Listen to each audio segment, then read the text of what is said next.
Hello and welcome to Season 2 of the Black Hole Podcast entitled Femme Party, which is also the title of a book I've written, and I'm reading it chapter by chapter, episode by episode on Season 2 of the podcast. Today I'll be reading Chapter 14, which is the final chapter of the book. Before I begin reading, I always precursor by saying any money raised, any profit from this book, will be used to found a technology company similar to the one proposed in this book and to build a solar farm in my hometown.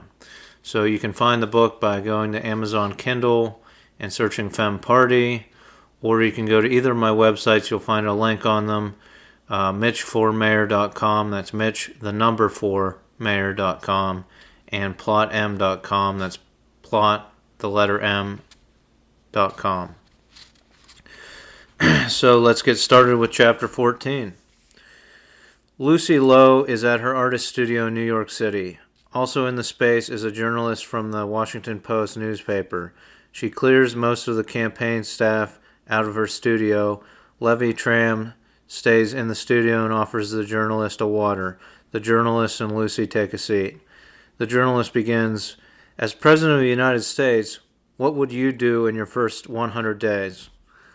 Lucy says, "First of all, I would adopt the policy my colleague Mitch Miller used in Pittsburgh. Each department would vote on candidates selected by me in order to decide all political appointees, including my cabinet.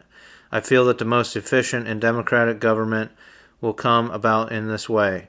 Instead of awarding large donors and other politicians these positions, we will promote from within using those that are familiar with the department." The journalist says, "You're saying that appointees take a long time to adjust to their position, which is inefficient?" Lucy says, "That is correct. I want people that know their department from the inside out. The best people will be selected by a majority vote within the department." The journalist says, "Is there anything else?"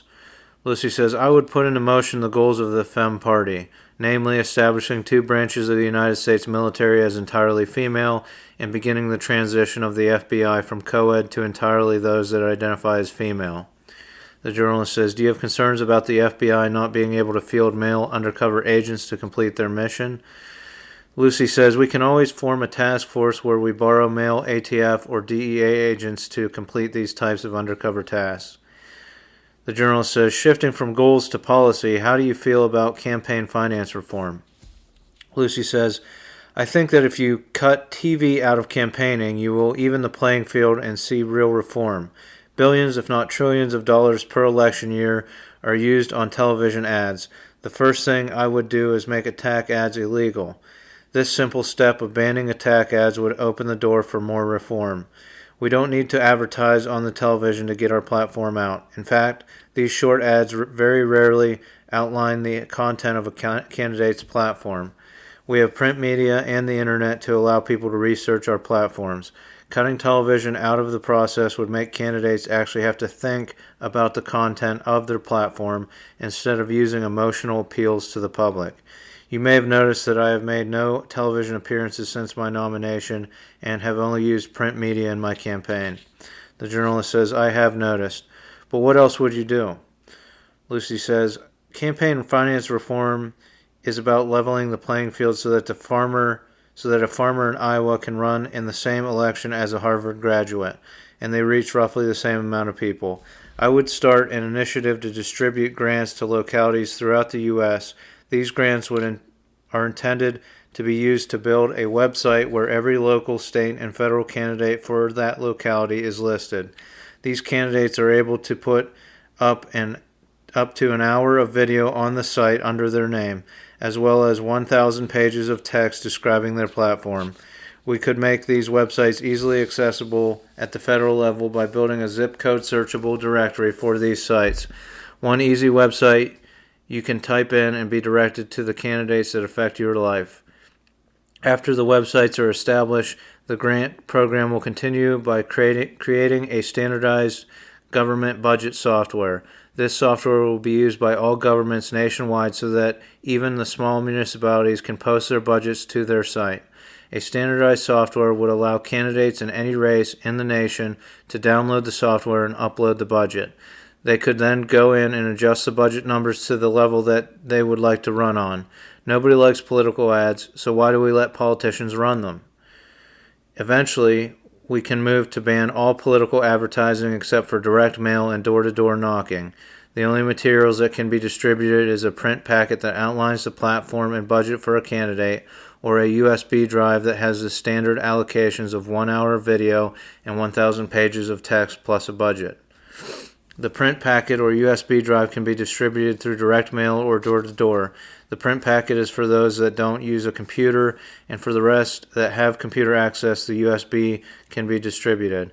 The reason we continue to allow door-to-door knocking is that it implies that the candidate has enough volunteers to field this type of outreach. It can be gleaned that a candidate with a lot of volunteers must have a good platform. Candidates that are popular can field a lot of volunteers, but relatively unknown candidates can still compete through direct mail. I think it is important that no one can be denied initial registration with the locality's website for candidates because it is federally funded. The journalist says, that is an interesting initiative designed to level the playing field so that elections are not reliant on big money. What is another goal you may try to accomplish as president? Lucy says, I'll be very clear. I think the internet should be free to every citizen in the United States. We have a system where a bunch of politicians secretly pass laws in the state and federal Congress and make little to no effort to inform people of the law. It should be illegal to run a government in this manner. Since the inception of the internet, we have had a way to inform every citizen of the law. A government must publish all law to the internet so that an individual can inform themselves as to what is illegal before traveling to that locality. We have arrested millions of people and incarcerated them without giving them free access to the law so that they could inform themselves as to what is legal and illegal.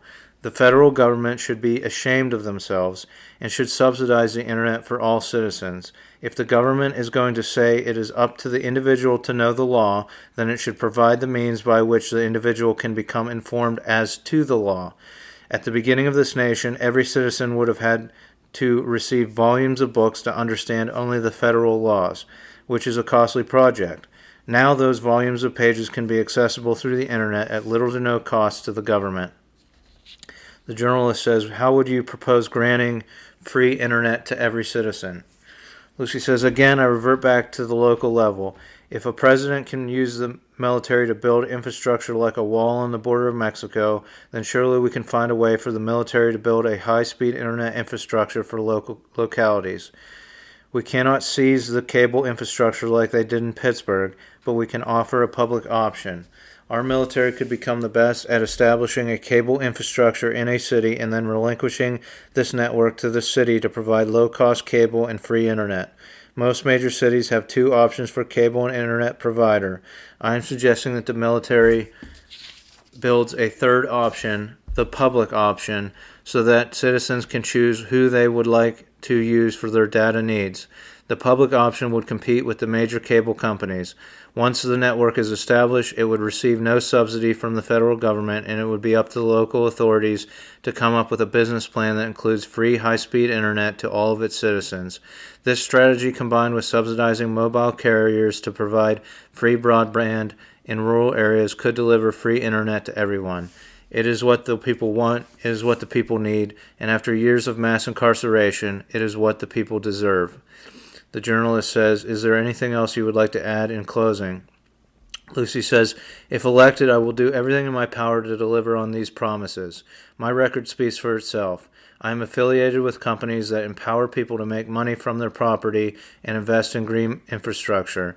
Some of these companies allow citizens to work from home, making clothes for the high-fashioned and the disabled. Some allow you to use your vehicle to make a living keeping the streets safe. Everything I have been involved with so far encourages independence among individuals in this nation. Independent business owners make for a strong economy. My hope is to shift the economy from one dominated by businesses too big to fail, as we have experienced for the past 40 years, to one where the majority of businesses are small and mid-sized, which makes an economy destined to thrive. Mitch is at his office in City Hall finishing an MRE. He sips some tea from his mug when a knock comes to his door. It's Sienna, who enters the office and sits down. Sienna says, I have a couple updates for you. Mitch says, okay, update away. Sienna says, the first is the electric project. Mitch says, is that the name we settled on? Sienna says, it is. So far, we have 3 HBCUs collaborating on the computer system that monitors electric generation, distribution, and usage in individual homes in Pittsburgh. Mitch says, great. Who do you have coordinating? Sienna says, I've put Brock on it. Mitch says, good. Sienna says, secondly, I have the results from the robotics contest designed to stop runoff water from entering residents' basements. Mitch says, okay, what did they come up with?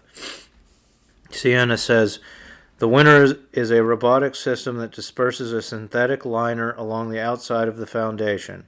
The first step is to dig an access hole at each corner of the house to the depth of the bottom of the foundation. Once the corner of the house and 2 feet in each direction is exposed, anchors are placed into the foundation. If there is concrete running along the side of the house, a channel is jackhammered away. From one corner of the house, a set of 3 small robots that have boring cones on their noses and cables attached to their aft are released. The robots have sensors that keep them running along the foundation, boring toward the other corner and dragging a small cable behind them. Once the robots reach the far corner, they are detached from the cable, and the cables are attached to anchors and tightened. Another robot that is attached to the roll of synthetic waterproof material is attached under the cables and hugs the foundation. This robot has a wedge-like front that diverts the dirt away from the wall. It uses the cables to drag the synthetic material along the wall, creating a barrier between the earth and the foundation. All of the pieces overlap to deflect water and are welded at the corners to create a watertight system around the foundation without having to remove all of the concrete and earth from between houses. Mitch says, that is great. I'm sure other cities can use this technology to waterproof their 100-year-old homes and reduce rainwater from entering their water treatment plants.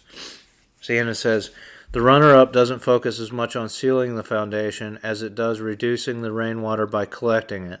Instead of downspouts dumping their contents out into the yard or walkway, this proposed system incorporates a cistern into the home to collect the rainwater.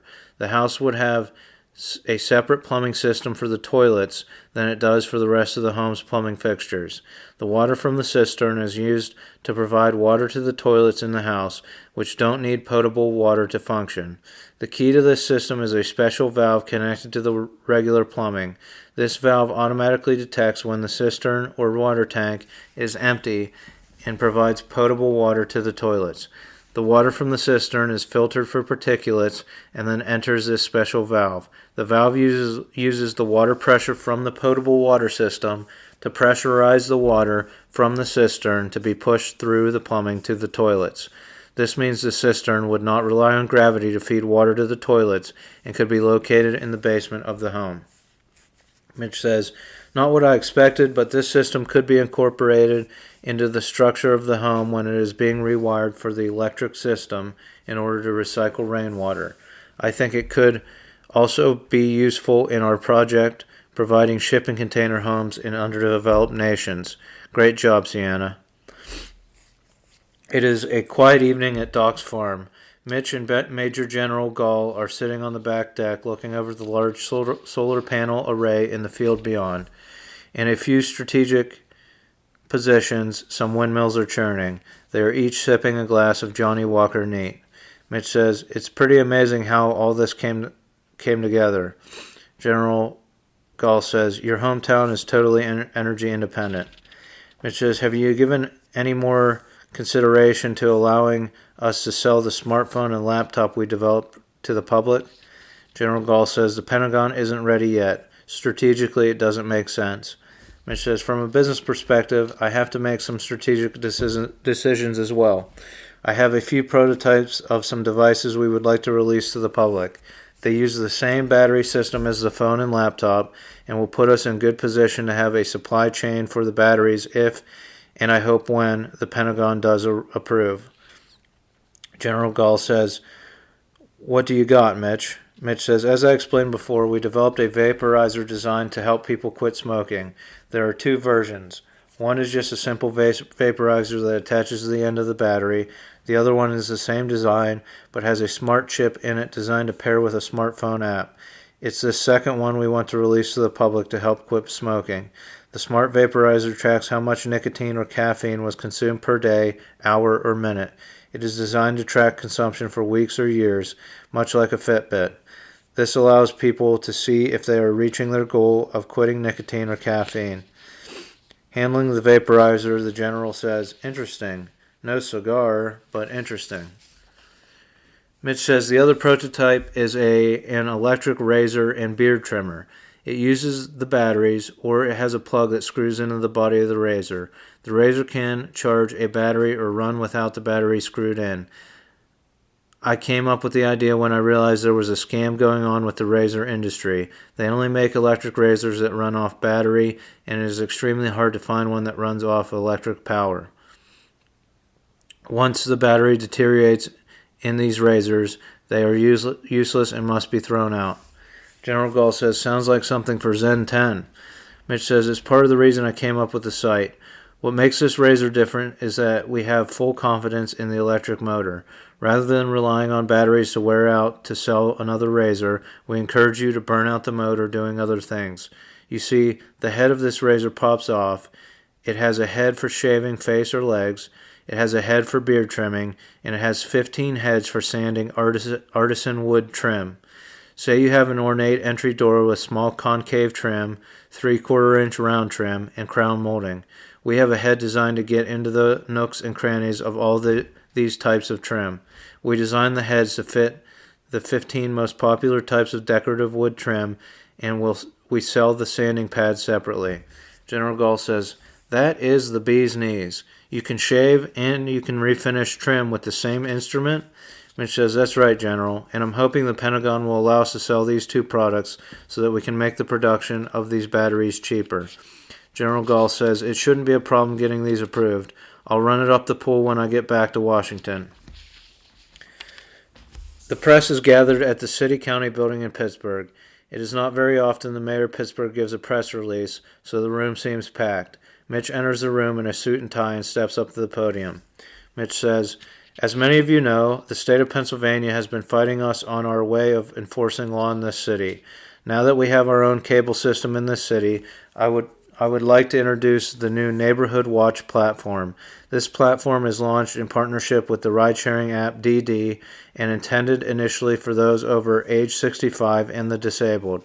As many of you know, the district attorney of this city has been installing surveillance cameras on city streets for years.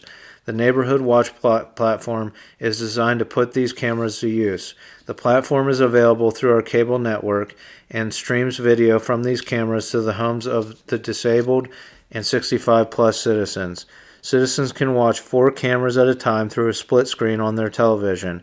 If a citizen spots a suspicious or illegal act, they can flag it for the police to review. We are renovating an old Pittsburgh public school into a state-of-the-art police technology center. The police will steer video to those citizens that want to watch on the platform. The goal is that every camera is covered at all times. Citizens will be rewarded for spotting a crime or helping the police by receiving a credit that can be used to pay for rides on the DD app.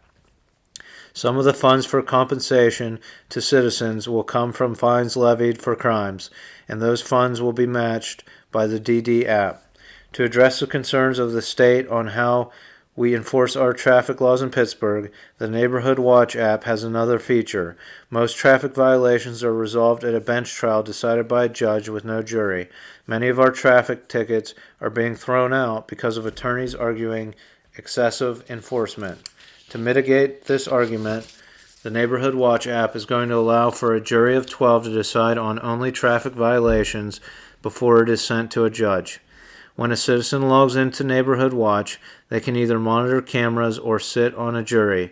The police technology station presents video captured from a camera or the traffic app to the members of the jury for them to vote on the violation.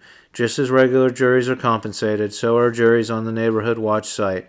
Thanks to the generosity of the DD app, this compensation will help the elderly and disabled have mobility no matter what their age or condition. The Neighborhood Watch app is designed to help our police keep eyes on the streets and enforce already passed law. This will free up our police to focus on white-collar crime within our city. the people of Pittsburgh passed a law requiring all businesses operating within our city to disclose the compensation of all of their employees. The equal pay law that was recently passed allows the police to investigate every business in an effort to create equal pay for males and females. The Neighborhood Watch app will allow us to fully fund a department within the police designed to enforce this law and other white-collar crime. These are the types of crimes that really affect people's lives and can ruin people's livelihoods. As I've said, the initial rollout will be to those 65 and older and the disabled, and the compensation will be a credit on the DD ride-sharing app. We are compensating people in this way until we see how the state reacts to paying citizens for making citizen arrests. We want to evolve the program so that every citizen can be included and compensated. You can see how the Neighborhood Watch app could be expanded to the surveillance cameras of big box stores to cut down on theft. Citizens who monitor cameras could receive a percentage of the cost of the stolen items recovered. It could be expanded to any business with a surveillance camera and streaming capability. This has all been made possible because we decided as a city to have our own cable system facilitated by the city. I am excited for the rollout of the new Neighborhood Watch platform. There are other nations that oppress their citizens by automating their surveillance systems and monitoring them using government employees. Society is moving in this direction, but we can ensure that everyday citizens are the ones reviewing the cameras. We are truly empowering citizens to police ourselves and keeping government honest by not hiring more government employees to monitor government cameras. Thank you for your time. On a cold November night, Mitch watches from his farm as Lucy Lowe wins the presidency. He calls Sarah to plan a large party at the old brewery. Mitch goes to Washington for the inauguration. Soon after, Angelina is voted into the administration as ambassador to the United Nations. Mitch is able to use the Blarty app to organize for the Olympic Games to come to Pittsburgh. Angelina and Mitch are able to use the Olympic Games in coordination with the UN to build critical infrastructure around the world in much the same design as in Pittsburgh. Private property owners are able to make money from their property and invest in green infrastructure thanks to these municipal infrastructure programs and the Blarty app. Lucy declares a war on corruption and is able to use the military to systematically deliver free high-speed internet. She begins with those cities that petition the government to live under direct democracy. The military temporarily moves into Portland, Oregon, Austin, Texas, and Asheville, North Carolina to install a public option for cable and internet. Lucy affirms the appointment of a female director and deputy director of the FBI. They enact a policy of only hiring women into the bureau. With the help of the president, men in the FBI are incentivized to transfer to different federal departments to finish out their career. Lucy meets more opposition when it comes to women having total control of two branches of the military. The city of Pittsburgh eventually decides to shut off all of the wireless waves in the city limits. They leave the towers in place in case of emergency. Pittsburgh becomes a tourist destination where travelers can enjoy a vacation without the distractions of wireless devices. Mitch continues to bring the right for men in Pittsburgh to vote up for the people to vote on. Toward the end of his first term as mayor, the motion is put up for vote for the 47th time.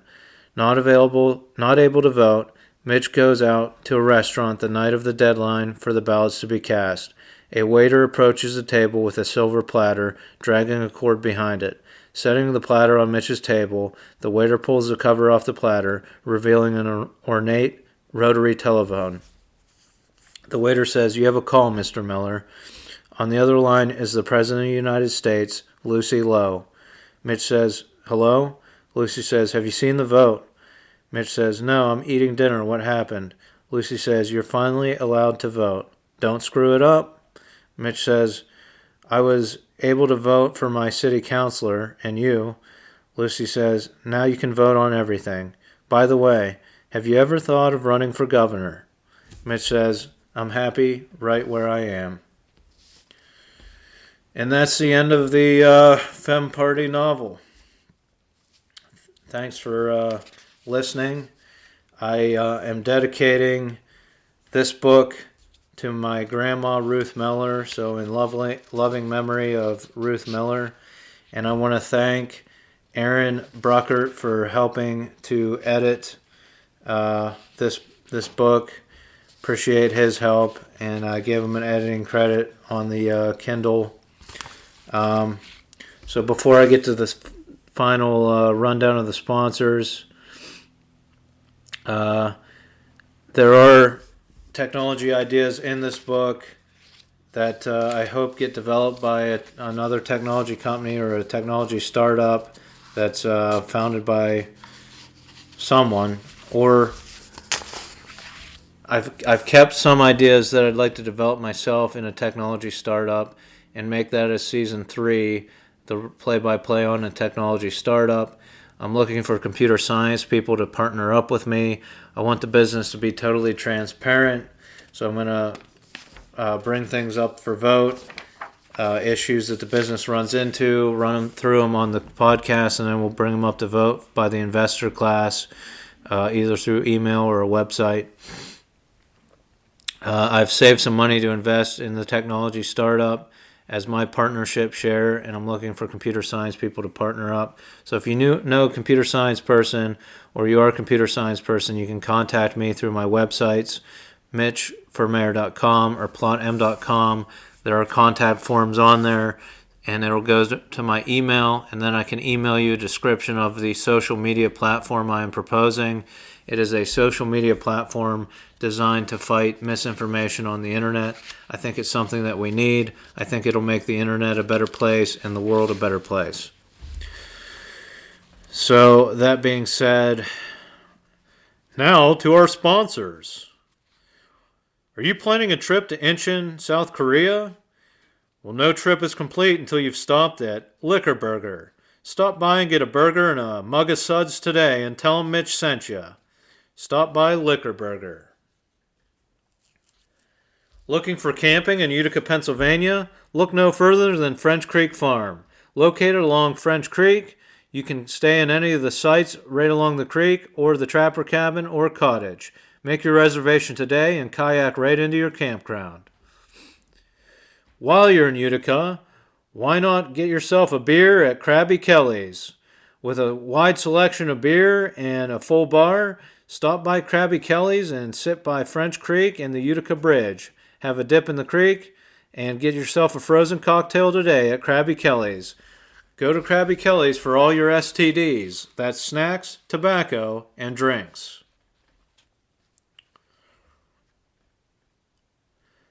Do you need a logo or design screen printed or embroidered on a garment of clothing? Look no further than 542 Prints.